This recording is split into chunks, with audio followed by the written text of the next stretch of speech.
Bukidnon, sa tuig 2025, napasidunggan isip Best Eclipse Implementer sa nasud.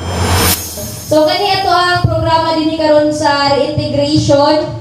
Mao ni siya ang usa sa mga hinungdan nga nahimong Best Eclipse Implementers ang Bukidnon tungod ani nga inisyatibo, no? Gikan matukod ang Balay Takalinaw, 80 na kabuok nga mga Friends Rescued ang napaubos sa deradicalization program sa Provincial Government of Bukidnon.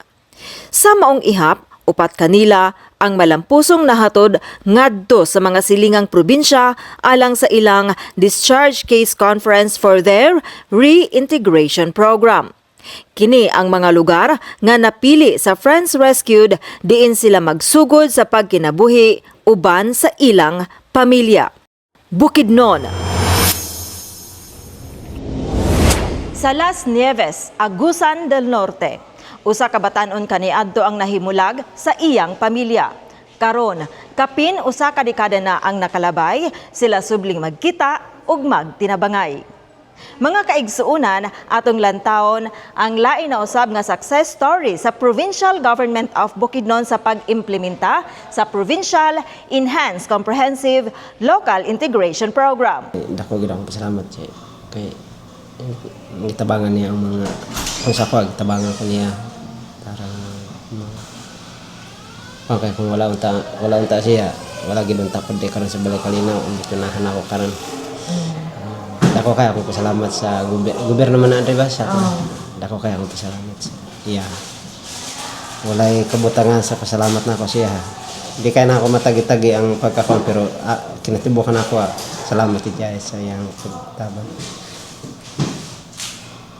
Si alias Wawi, 32 anyos, ug ang iyang partner nga si alias Marie, 40 anyos, kapin usa ka dekada na nga nalayo sa ilang pamilya human sa ilang pag-apil sa armadong kalihukan.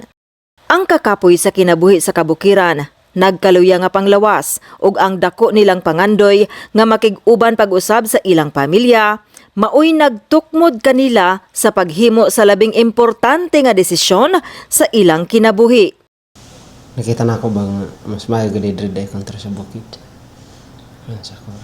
Dito mang good maintain ka ginapugngan dili ka kaalabi na sa mga hangyo kang bisita sa iyong pamilya.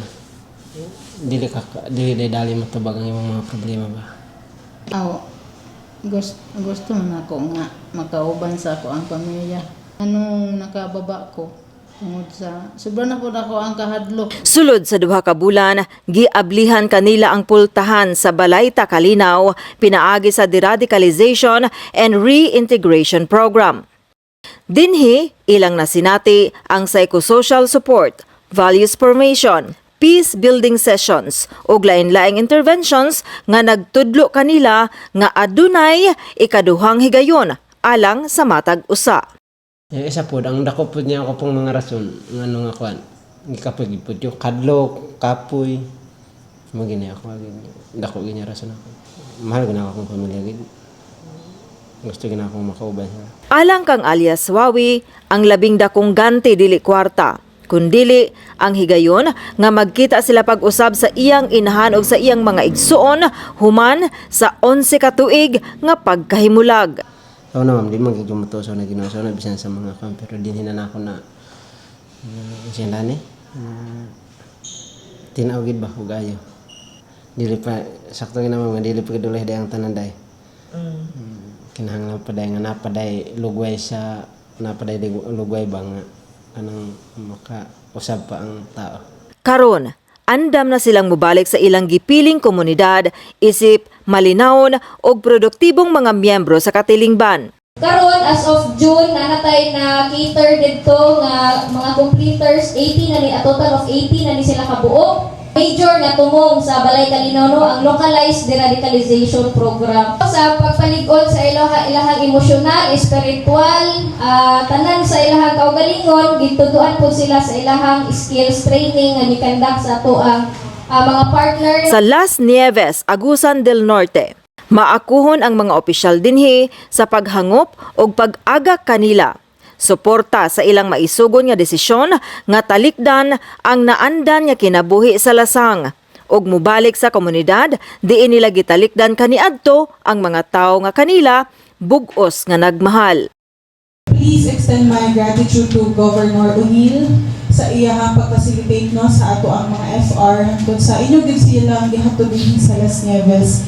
And second, nalipay ko ma'am nga naanagid ni sila nakabalik na no dinhi sa amo ang lungsod.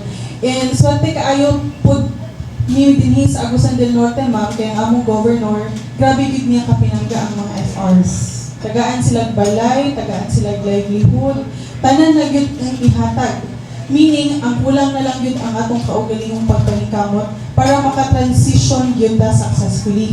Uban sa suporta sa Provincial Government of Bukidnon, pinaagi sa Provincial Eclipse Committee ug sa Balay Takalinaw ang ilang bag-ong yugto sa kinabuhi nagsugod uban sa paglaom, dignidad ug responsibilidad.